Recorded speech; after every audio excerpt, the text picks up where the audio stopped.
Hello everyone. हमने पहला topic किया है नंबर ऑफ जीरोस, जो हमने कंप्लीट कर लिया है। अब हमारा अगला टॉपिक है यूनिट डिजिट, इकाई का अंक। अब ध्यान दो भाई। Unit place digit, unit place digit. अब ध्यान, इकाई का अंक, इकाई का अंक।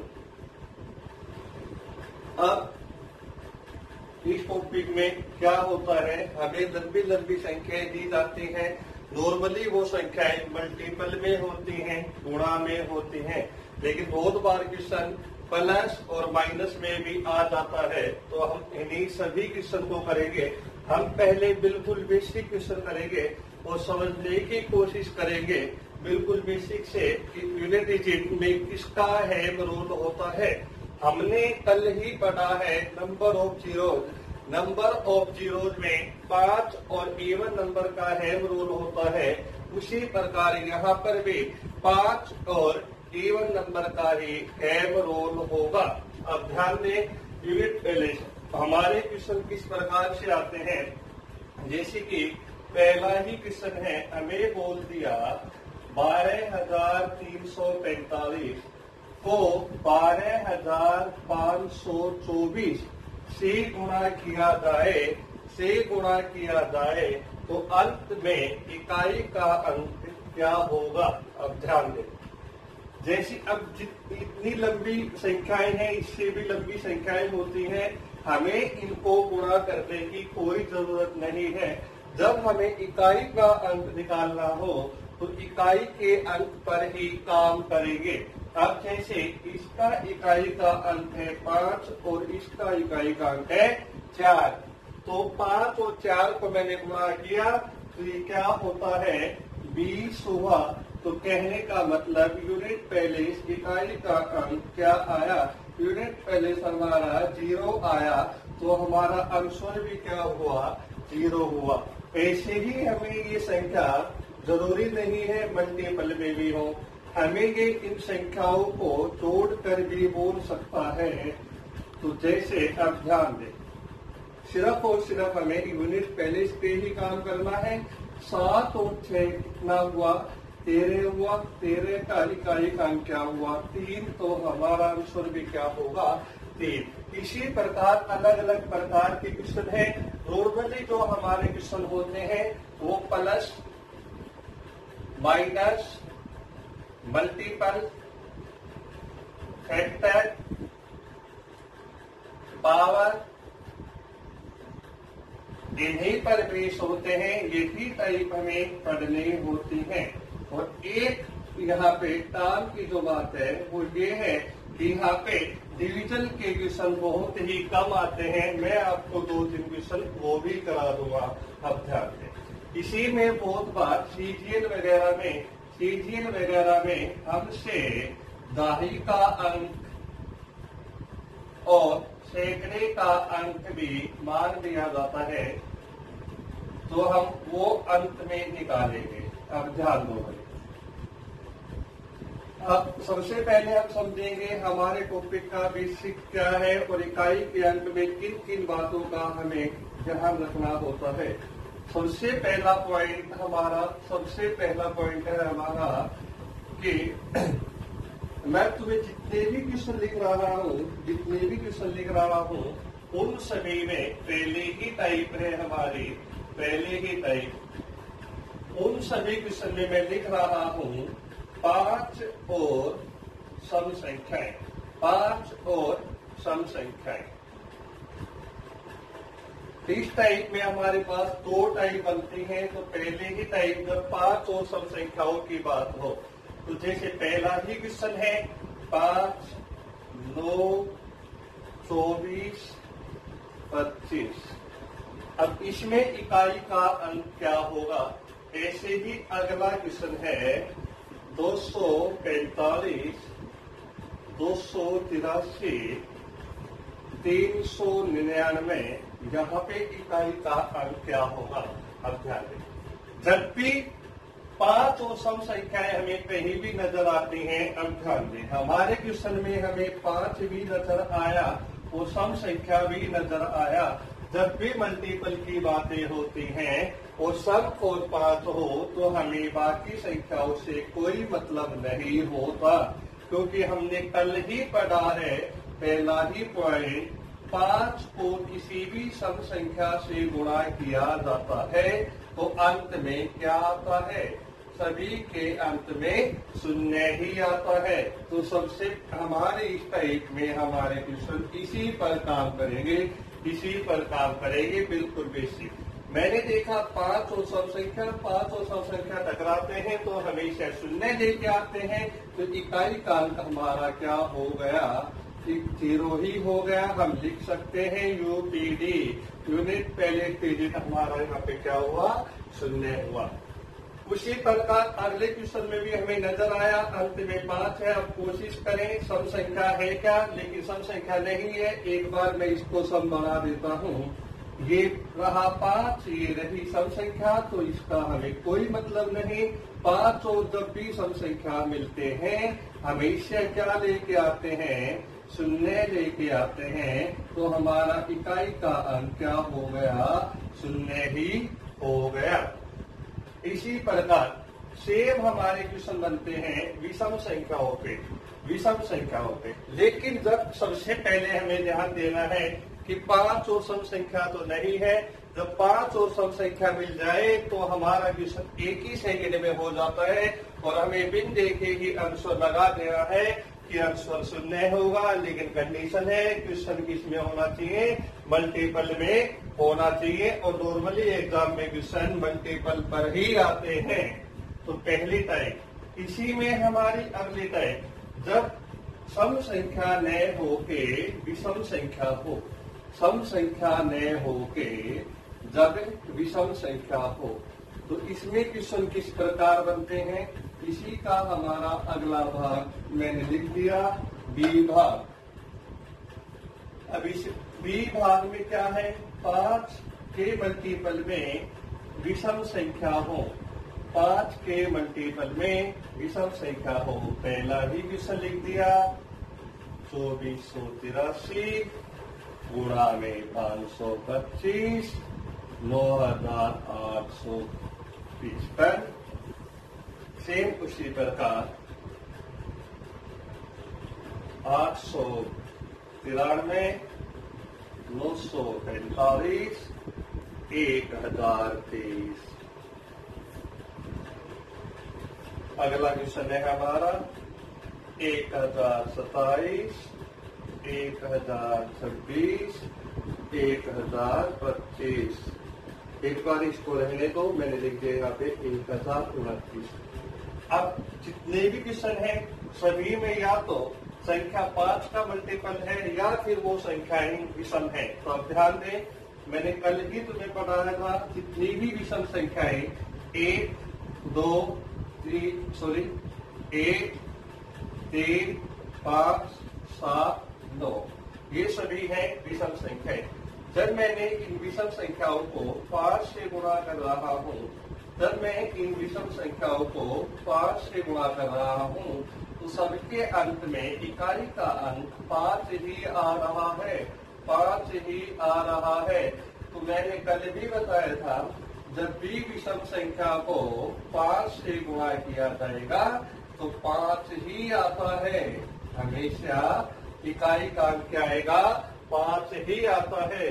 तो उसी प्रकार सबसे पहले चेक करो, सम तो नहीं है, सम है ही नहीं। यदि ये सम होता तो ये शून्य हो जाता। मेरे को नजर आया 5 है, भाई इकाई के अंक पे ही काम कर लो। ये कैसा? विषम। ये 5 और विषम संख्याओं की जब भी गुणा होती है अंत में 5 ही आता है। तो मेरा आंसर क्या हो गया? यहाँ पे 5 मेरा क्या होगा आंसर। ठीक उसी प्रकार अगला क्वेश्चन 3, कैसी संख्या?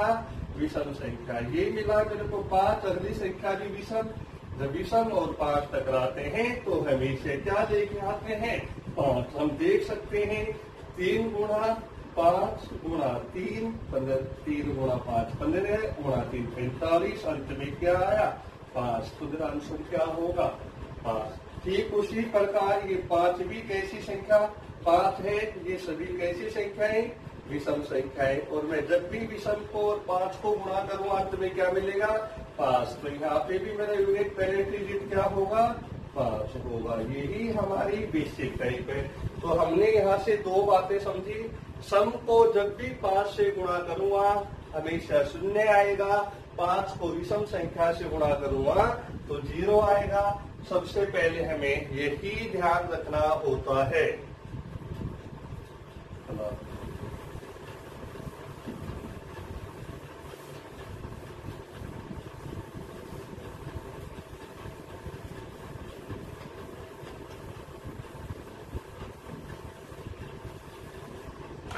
अब ध्यान दोगे, हमने अब तक दो इम्पोर्टेंट बातें समझी हैं। जो भी इम्पोर्टेंट बातें हैं मैं उनको रेड मार्कर से लिख रहा हूँ।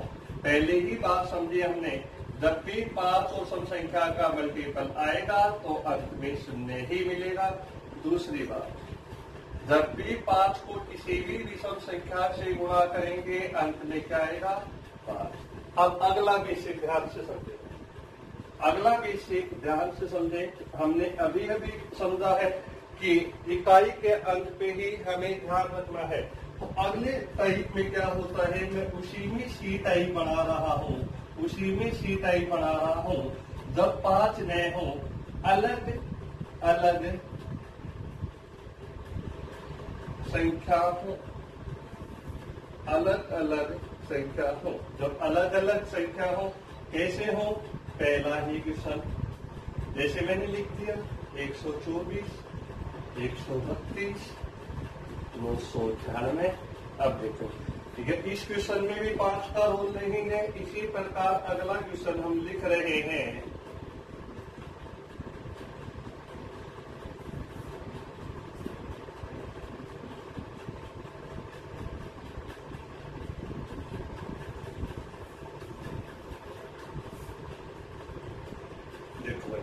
अब ये सभी क्वेश्चन है, इन सभी क्वेश्चन में 5 तो है यहाँ, लेकिन इकाई के अंक पे नहीं है।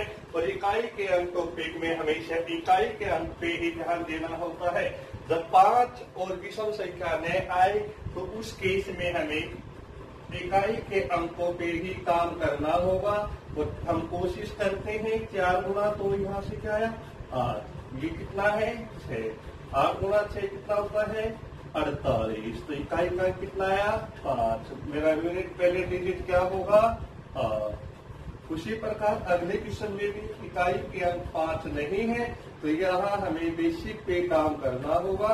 6 गुणा 7 कितना होता है 42, 42 में इकाई का कितना आया 2। यहाँ पे कितना है 8। जब मैंने गुणा किया तो कितना हुआ 16, तो इकाई का कितना आया 6। तो मेरा यूनिट पहले डिजिट कितना होगा कितना आया 6। आंसर कितना आया मेरा 6। जब 5 और ये नहीं होते हैं, जब 5 क्वेश्चन में नए हो तो हम बेसिक पे ही काम करते हैं। अब यही क्वेश्चन हमें बार बार आगे बढ़ेंगे और ये क्वेश्चन पावर का रोल लेंगे। इन क्वेश्चनों में जब घात आने लग जाएंगी, अलग अलग घात आएंगे, तो तब क्या होता है, अब बड़े ध्यान से समझना। यही से हमारा वास्तविक इकाई का अंक शुरू होगा। अब ध्यान से समझे, पहले मैं तुम्हें बेसिक बता देता हूँ। जैसे भी संख्याएं होती हैं, किसी भी संख्या के अंत में 0 हो, 1 हो, 5 हो, 6 हो, तो इन संख्याओं की कितनी भी पावर कर लें, इन संख्याओं की कितनी भी पावर कर ले, हमेशा इकाई का अंक यही संख्याएं मिलती हैं। जैसे कि मैंने लिखा 10 की पावर 1 10, 10 की पावर 2 100, 10 की पावर 3 1000। कहने का मतलब यूनिट पैलेस पे कोई फर्क नहीं हो रहा। जो संख्या का यूनिट पैलेस वही हमारा पावर करने पे यूनिट पैलेस आ रहा है। वैसे ही मैंने लिखा 1 की पावर 2 1, 11 की पावर 2 121।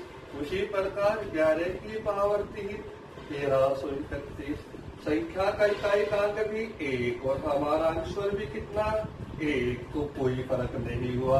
ठीक उसी प्रकार 5 पे काम करते हैं। 5 की पावर 2 25, 5 की पावर 3 125, 5 की पावर 4 625। इकाई के अंक पे कोई फर्क नहीं हुआ।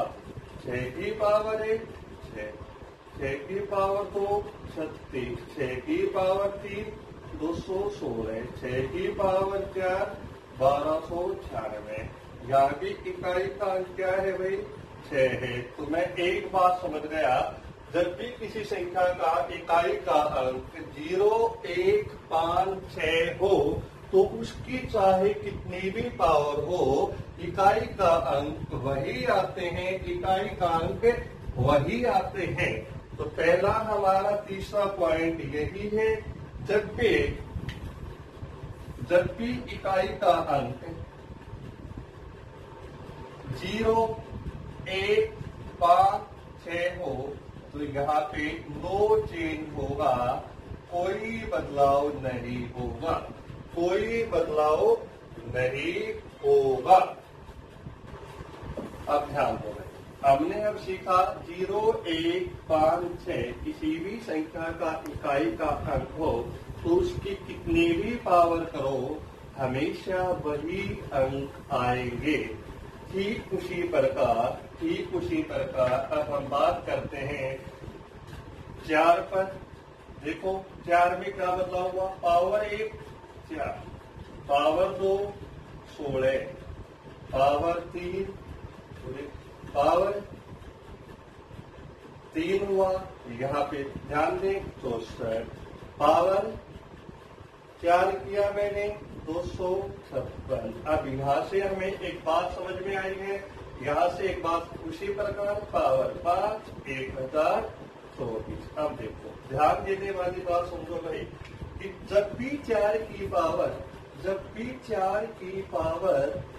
विषम संख्या है, जब भी 4 की पावर विषम संख्या है, ओड नंबर है, जब भी विषम संख्या है, ओड नंबर है, तो इकाई का अंक हमारा 4 ही आ रहा है। हमारा इकाई का अंक क्या आ रहा है 4 ही आ रहा है। तो ठीक उसी प्रकार अब यहाँ पे ध्यान दें, जब 4 की पावर सम संख्याएं हैं, जब 4 की पावर सम संख्या है, इवन नंबर है, तो इकाई का अंक हमारा 4 ने आके 6 आ रहा है। तो मैं एक बात समझ पाया कि जब भी 4 की पावर ओड नंबर विषम संख्या होगी तो 4 ही आता है, लेकिन जब 4 की पावर सम संख्या हो तो इकाई का अंक हमारा 6 आता है। तो हमारा अगला पॉइंट क्या हुआ भाई, ध्यान दें, 4 की 2 पावर होते हैं, पहली तो पावर ओड हो, दूसरी पावर इवन हो। जब 4 की पावर ओड तो इकाई का अंक 4, लेकिन जब पावर इवन हो तो हमारा इकाई का क्या होगा 6 होगा। भाई करो एक बार रिवाइज इसको। अब ध्यान दो भाई, अब इसी में अगला बेसिक है हमारा, जब संख्या 9 हो, जब संख्या 9 हो, 9 की पावर 1 9, 9 की पावर 2 कितना होता है 81, 9 की पावर 3 कितना हुआ 729, और 9 की पावर क्या होता है 65 61। अब यहाँ पे ध्यान देने वाली बात समझो, जब भी पावर ओड आ रही है, जब भी पावर ओड है, विषम संख्या है, तो ध्यान दें इकाई का अंक वही आ रहा है तो वो संख्या है। लेकिन जब पावर सम हो, जब घात सम संख्या हो, तो उस केस में इकाई के अंक 1 आ रहे हैं। तो मैं यहाँ पे एक बात बोल सकता हूँ, मैं यहाँ से एक बात समझ गया कि 9 की पावर जब भी विषम संख्या हो 9 ही आता है, लेकिन 9 की पावर सम संख्या हो तो ये 1 होता है। तो हमारा अगला इम्पोर्टेंट पॉइंट हो गया, यहाँ से हमने 9 की पावर ये भी दो भागों में हुआ, 9 की पावर ओड और 2 की पावर इवन। जब 9 की पावर ओड हो तो वो कितना, 9 और इवन हो तो 1। हम इसको ऐसे भी याद रख सकते हैं, हम पहली दो पावर रखेंगे 4 की पावर 1, 1 कैसा ओड, कितना आया 4, तो 4 की पावर 2 कितना 16 आया, कितना 6, तो कैसी संख्या, सम संख्या। इस प्रकार हम याद कर सकते हैं। अब इसमें अगली बात ध्यान दें, अभी तक हमने 4 संख्याओं के बारे में सीखा है। सबसे पहले तो हमने सीखा जब सम संख्या, जब भी सम संख्या 5 से टकराती है 0 लेके आती है, 5 विषम संख्या से टकराएगी 5, 0, 1, 5, 6 किसी संख्या का इकाई का अंक है तो उसकी कितनी भी पावर कर लो कोई फर्क नहीं होगा, इकाई का अंक हमेशा वही आएगा। लेकिन आगे हमने सीखा जब 4 की पावर ओड नंबर हो तो इकाई का अंक 4, इवन नंबर हो तो 6। उसी प्रकार 9 की पावर ओड हो तो 9 और इवन हो तो 1। अब इसी में देखो, अब ध्यान देने वाली बात, अभी हमने 6 संख्याओं के बारे में किया, 6 संख्याओं के बारे में किया, और मैक्सिमम यूनिट डिजिट में कितनी संख्याएं हो सकती है, 2 ही हो सकती हैं। तो ध्यान दें, अभी हमारी संख्याएं कौन कौन सी बाकी, 2 बाकी हमारा, 3 बाकी, उसके बाद बाकी है हमारा 2 हो गया, 3 हो गया, 7 बाकी है और 8 बाकी है। अब इनमें ध्यान से समझें, अब इन संख्याओं में बदलाव क्या होता है। जैसे मैंने 2 की पावर 1 किया 2, 2 की पावर 2 4, 2 की पावर 3 8, 2 की पावर 4 16, 2 की पावर 5 32, 2 की पावर 6 64, 2 की पावर 7 128, 2 की पावर 8 256। अब ध्यान, 3 की पावर 1 क्या हुआ 3, 3 की पावर 2 9, 3 की पावर 3 27, 3 की पावर 4 81, 3 की पावर 5 243, 3 की पावर 6 729। अब ध्यान देना है, अब यहाँ से मैं समझ सकता हूँ, जैसे ही यहाँ आगे बढ़ूंगा यहाँ भी चेक कर लें, 7 की पावर 1 7, 7 की पावर 2 7 की पावर 2 49, 7 की पावर 3 343, 7 की पावर 4 2401। उसी प्रकार 8 की पावर 1 8, 8 की पावर 2 64, 8 की पावर 3 512।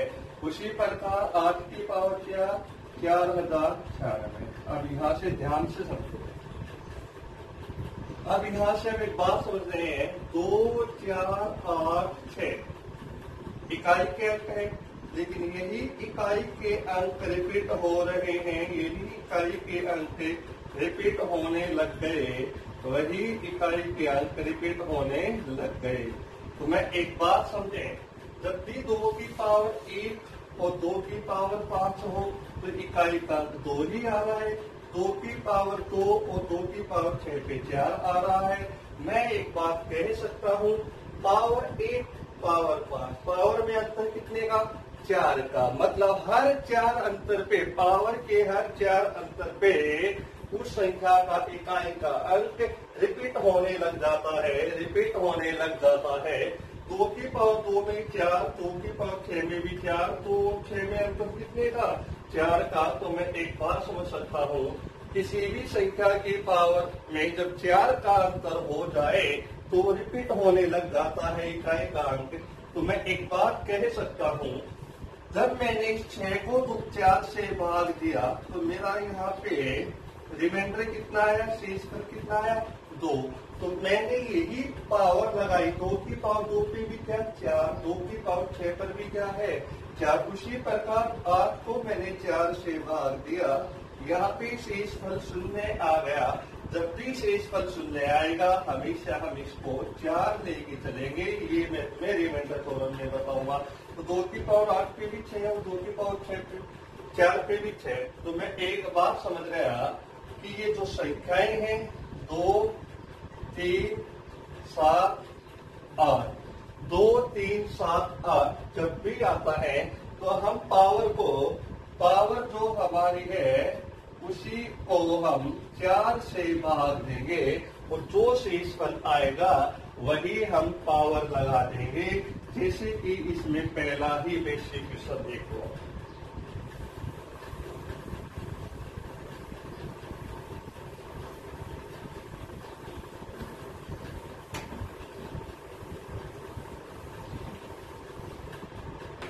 अब जैसे कि मेरे को कोई बोला 2 की पावर 42 में इकाई का क्या होगा। अब ये तो होगा नहीं कि 2 को 42 बार लिख के मल्टीपल करूं। मैं पावर को मैं 2 से 4 से भाग दूंगा। शेषफल कितना आया? 2 आया, तो शेषफल को ही पावर लगा दूंगा। 2 की पावर 2 में कितना आया? 4 आया, तो हमारा इसका आंसर भी क्या होगा? 4 होगा। उसी प्रकार कोई हमें बोला 7 की पावर 343। अब ध्यान, 7 को 343 बार तो लिखूंगा नहीं। इस 343 को 4 से मैंने भाग दिया। और ध्यान रहे, जब भी 4 से भाग दिया जाता है तो हमेशा अंतिम 2 ही अंक को भाग दो, क्योंकि वही संख्या 4 से विभाजित होती है जो 2 अंकों से बनी संख्या 4 से विभाजित हो जाए। अंतिम 2 अंक 43 को मैंने 4 से भाग दिया। शेषफल कितना आता है? 3 आया, तो मैंने 7 की पावर 3 लगा दी। और यहाँ पे इकाई का अंक 7 की पावर 3 में हमने अभी समझा है। और इसको 7 की पावर 3 343 होता है, तो हमारा आंसर कितना हुआ? 3 हुआ। ठीक भाई, उतारो। अब हम क्वेश्चन करेंगे अलग अलग प्रकार के।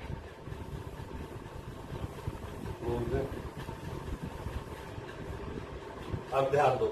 अब हमारे क्वेश्चन है, जब संख्याओं पे अलग अलग पावर हो, तो अब यहाँ पे मैंने देखा 4 यूनिट पहले 4 ही है।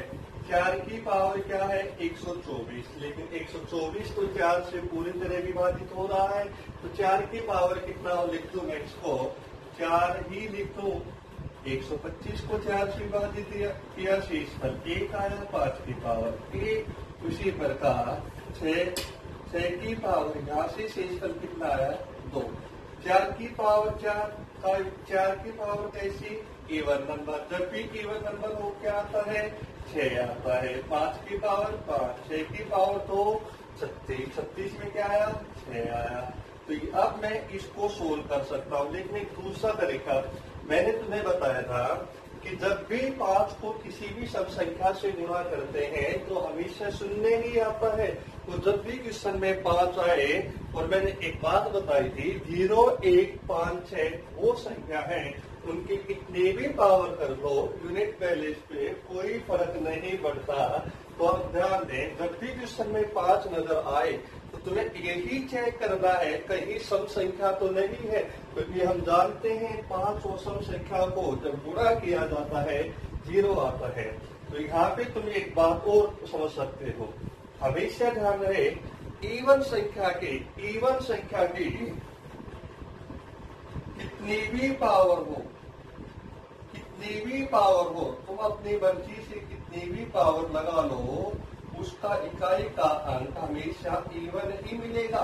वो संख्या इवन ही आती है। उसी प्रकार ओड नंबर विषम संख्या की कितनी भी पावर करो हमेशा ओड नंबर ही आएगा, हमेशा ओड नंबर ही आएगा।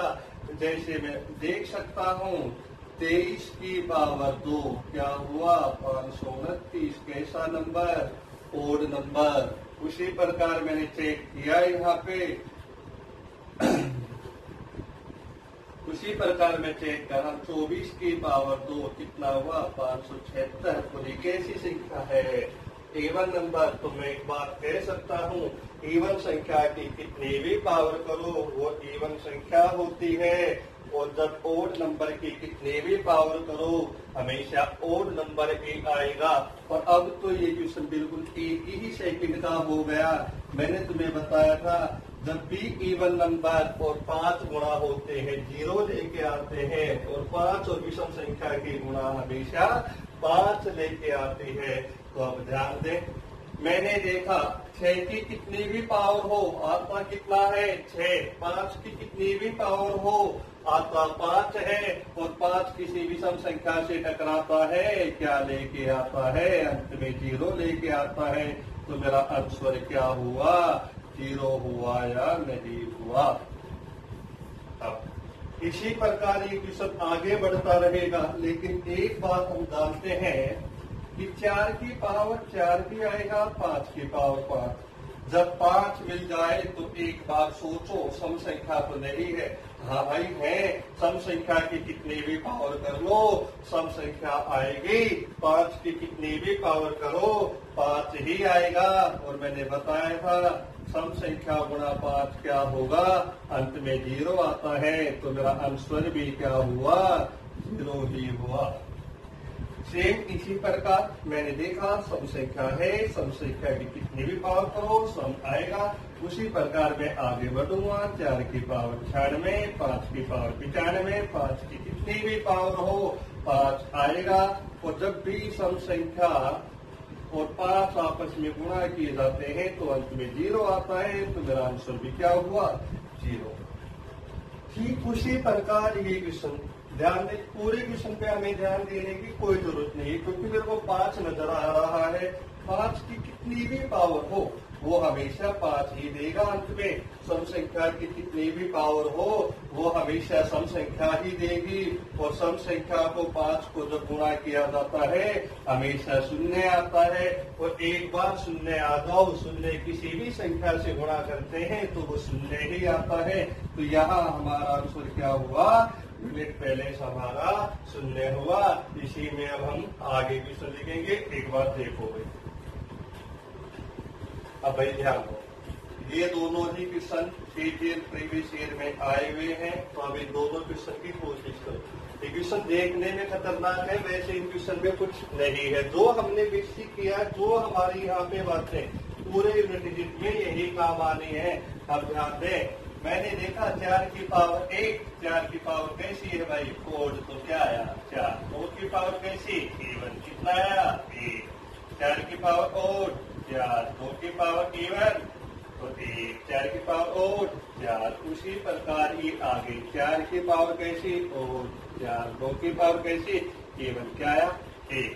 तो अब देखो यहाँ से ये पेड़ बनते हुए जा रहे हैं, यहाँ से ये पेड़ बनते हुए जा रहे हैं। तो हमने देखा इसी प्रकार ये संख्याएं कितनी हो गई भाई, 1 से पावर शुरू हुई अंत में 100। तो ये संख्याएं कितनी 100। लेकिन दो संख्याओं का एक पेयर बन रहा है और एक पेयर से जब 4 आ रहा है, यदि एक दो संख्याओं का एक पेयर बना तो 100 संख्याओं के कितने पेयर बने 50। तो ये कितनी बार है 50 बार। अब ये मल्टीपल में है तो मैं इसको 4 गुणा 50 लिख सकता हूँ? नहीं, जब भी मल्टीपल में है, कल ही तुम्हें बताया था हमेशा पावर लगाई जाती है। तो ये 4 की पावर क्या हुआ 50 हुआ। जब फिर ये 50 कैसी संख्या इवन नंबर, 4 की पावर इवन हो तो इकाई का क्या आता है 6 आता है। तो मेरा आंसर क्या हुआ भाई 6। सेम यही क्वेश्चन मल्टीपल में है आके, अब हमारे पास प्लस में है। हमने देखा ये 4 आना है, ये 1, ये 4, 1, 4, 1 ऐसे ही चलता रहेगा 4 और 1। फिर वही 100 संख्या, लेकिन यहाँ 2 पेयर से रिजल्ट आ रहा है, वो 5 आ रहा है, पहले हमारा 4 आ रहा था। इस प्रकार से 2 संख्याओं का एक पेयर, तो 100 संख्याओं का कितना पेयर 50। एक पेयर का रिजल्ट 5, तो 50 पेयर का रिजल्ट कितना आया 250। तो हमारा इकाई का क्या आया 0 आया। यही क्या होगा हमारा आंसर। अब अगला क्वेश्चन देखिए। जब भी डिवाइड में क्वेश्चन आता है, तो हम नंबर ऑफ जीरोस इकाई का अंक ऐसे नहीं निकाल सकते। उस केस में या तो आप इसको मल्टीपल में बदलो या फिर इसको प्लस में बदलते हैं। लेकिन मल्टीपल में चीजें ऊपर कब जाएंगी, जब उनका बेस सेम हो। तो सबसे पहले मैं कोशिश करूंगा कि ऊपर वाले का बेस 3 बनाऊं, नहीं तो इसके टुकड़ों का 3 बनाऊं। क्या मैं इस बारे को लिख सकता हूँ 3 गुणा 4 की पावर 55। ये क्या हुआ 3 की पावर 11। 8, 16, इनका आधार क्या होता है 2, 8 क्या होता है 2 की पावर 3, तो मैं इसे लिख सकता हूँ 2 की पावर 144, यही 2 की पावर 4, 4 गुना 18 72, 2 की पावर क्या हुआ 72। अब आगे समझे, हम जानते हैं जब बेस सेम होते हैं, जब बेस सेम होते हैं और संख्याएं भाग में हो तो पावर क्या होती है हमेशा माइनस होती है। तो मैं इसको लिख सकता हूँ 3 की पावर 55 गुणा में 4 की पावर 55, तो 3 की पावर 55 में से 11 मैंने हटाया तो 3 की पावर 44, ये 4 की पावर 55, 2 की पावर 144, 2 की पावर 72, 144 में से 72 जाता है, कितना आया है 2 की पावर 72। अब मैं निकाल सकता हूँ 3 की पावर 44, 44 को 4 से भाग दिया मैंने, शेष पर 0 तो पावर 2 4, 3 की पावर 4, 3 की पावर 4 81, इकाई का क्या है 1 आया।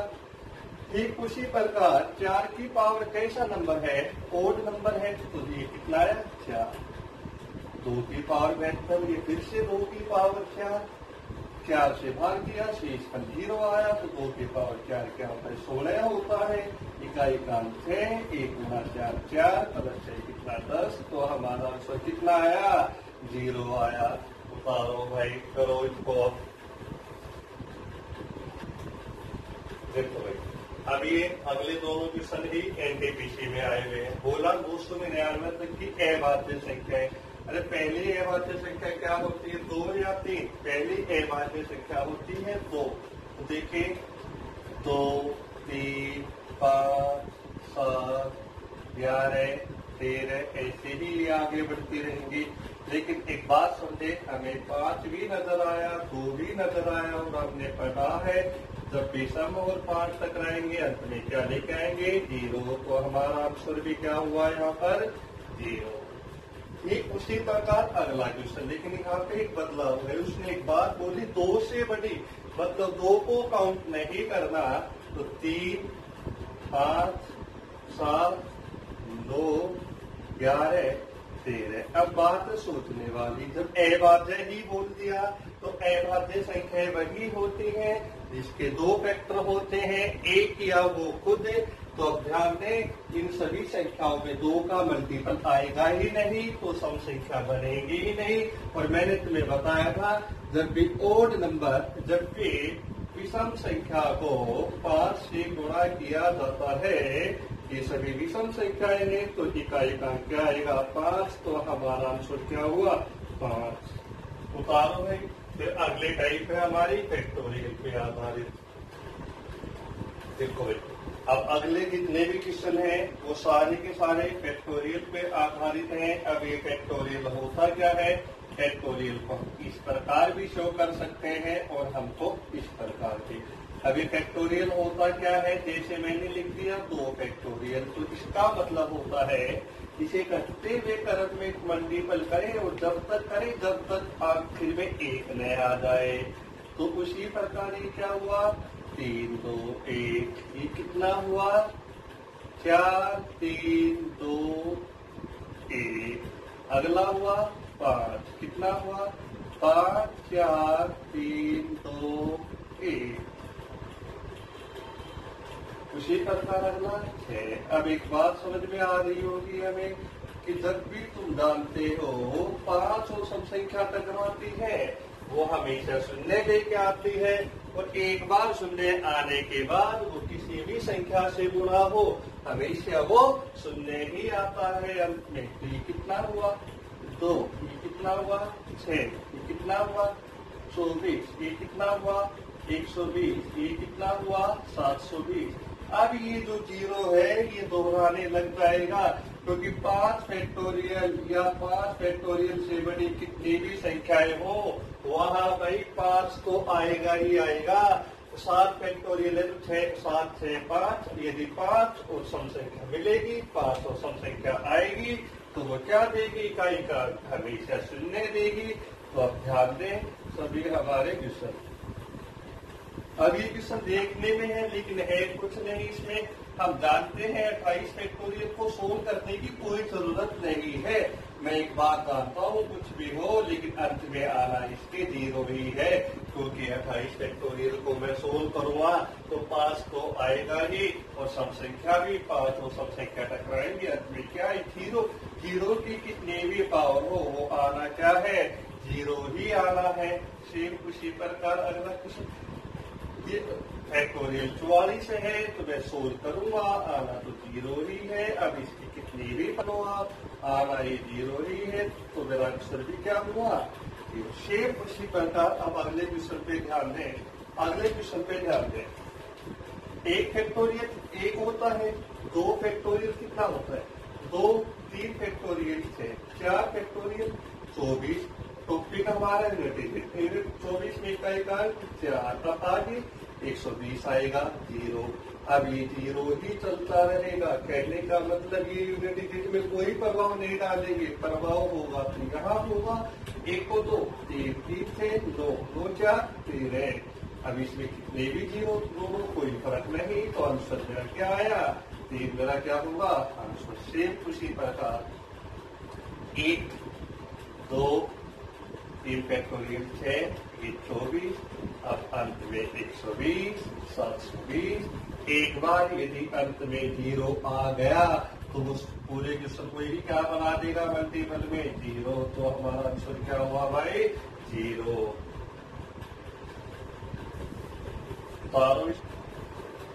अब ध्यान दो, अब फैक्टोरियल में 2 क्वेश्चन दूसरी चीज परी और परी में भी आए हुए हैं और मेंस में भी आए हुए। ध्यान दो, फैक्टोरियल 1 होता है, 1 की कितनी भी पावर करेंगे वो 1 ही होता है। अब फैक्टोरियल 2 होता है, 2 की कितनी भी पावर करो। अब ये पावर कितनी है 98, लेकिन मैं 98 को 4 से भाग दिया, शेष कल 2 आया, तो मैं इसको 2 की पावर 2 लिख सकता हूँ। फैक्टोरियल 3 होता है 6 की पावर आप लिख लो, क्योंकि 6 की कितनी भी पावर हो कोई फर्क नहीं पड़ता। तो अब उसी प्रकार 4 की पावर 24 है, 24 में इकाई का 4 है, तो 4 की पावर 4 लिखो मैं 96। अब आगे आएंगे, अब आगे 5 फैक्टोरियल 0 आएगा, अब ये आगे 0 ही आने लग जाएगा, तो इसकी हमें कोई जरूरत नहीं है। तो कहने का मतलब ये 0 ही आना है, तो हमें इस प्रकार करना है। 1 2 की पावर 2 4, मैं बताया था 0 1 5 6 कितनी भी पावर हो कोई फर्क नहीं, तो 6 है तो 6 ही आएगा। 4 की पावर कैसी संख्या इवन संख्या, तो कितना आया 6। अब कितना है ये आगे 0 0, तो इसकी कोई जरूरत नहीं है। 1 और 4 5 5 6 11 11 और 6 कितना हुआ 17 हुआ, तो मेरा इकाई का क्या आया 7, तो मेरा आंसर क्या होगा यहाँ पर 7। उसी प्रकार यही क्वेश्चन हमें मल्टीपल में दे दिया जाते। फैक्टोरियल 1 की पावर 1, 2 की पावर 2, 6 की पावर 6, 24 है, ठीक है लिख लो, 4 लिख लो, 4 की पावर 24। अब आएगा 120, 0 की पावर 120। अब ऐसे ही आगे चलने वाला है ये 0 की पावर 720। 0 तो वो 0 की कितने भी पावर करें वो 0 ही आना है। अब एक बात बताओ, ये कितने भी हो लेकिन एक बार यदि 0 आ गया, यदि एक बार 0 आ ही गया तो वो हमारे क्वेश्चन को मल्टीपल में 0 ही बना देता है। तो हमारा यहाँ पे आंसर कितना आया 0 आया।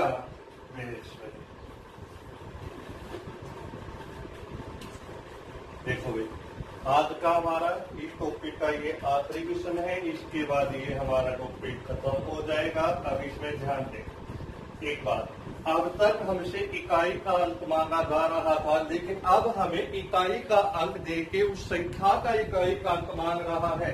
तो पहली बात, हमारे पास ये ऑप्शन है, हमें इन ऑप्शन को ही एलिमिनेट करना है। तो एक बात समझे, मैंने तुम्हें एक बात बताया था, किसी भी संख्या का इकाई का अंक 6 है तो उसकी कितनी भी पावर करना 6 ही आएगा।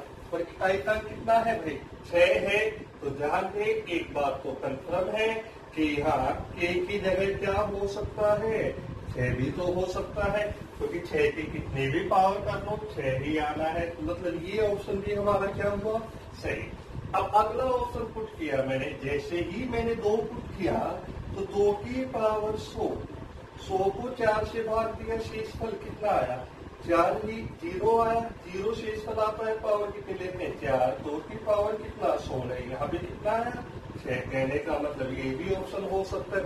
ठीक उसी प्रकार मैंने 8 रखा, 8 की पावर 100, 8 की पावर अब मैं कितनी रखूंगा यहाँ पे, मैंने 4 से भाग दिया 0 आया, 8 की पावर 4। जब 8 की पावर 4 होती है तो उस केस में 4004 में आता है, तो यहाँ भी कितना आया 6। मतलब ये भी संभव है, तो मैं कह सकता हूँ ये तीनों ही संभव है। तो मेरा आंसर क्या हुआ ओल। तो अब मेरा आंसर क्या हुआ ओल। आज हमने इकाई का अंक टॉपिक किया है, आज हमें इकाई का अंक टॉपिक किया है। सिर्फ हमें इन्हीं बातों का ध्यान रखना है, यही बातें हैं जो हमारे कंप्लीट टॉपिक को करेंगी और तुम्हें प्रैक्टिस करना है। यदि तुम्हें कोई चीज समझ में नहीं आई, कोई कंफ्यूजन है, तो आप कमेंट में कमेंट कर सकते हैं। अब रही बात कीजिए, परी में तो नहीं आता, नॉर्मली मेंस में आ जाते हैं। इकाई के अंक न मान के दहाई के अंक और सैकड़े का अंक। तो कल हम जो करेंगे, कल हम इसी पे काम करेंगे। बाय।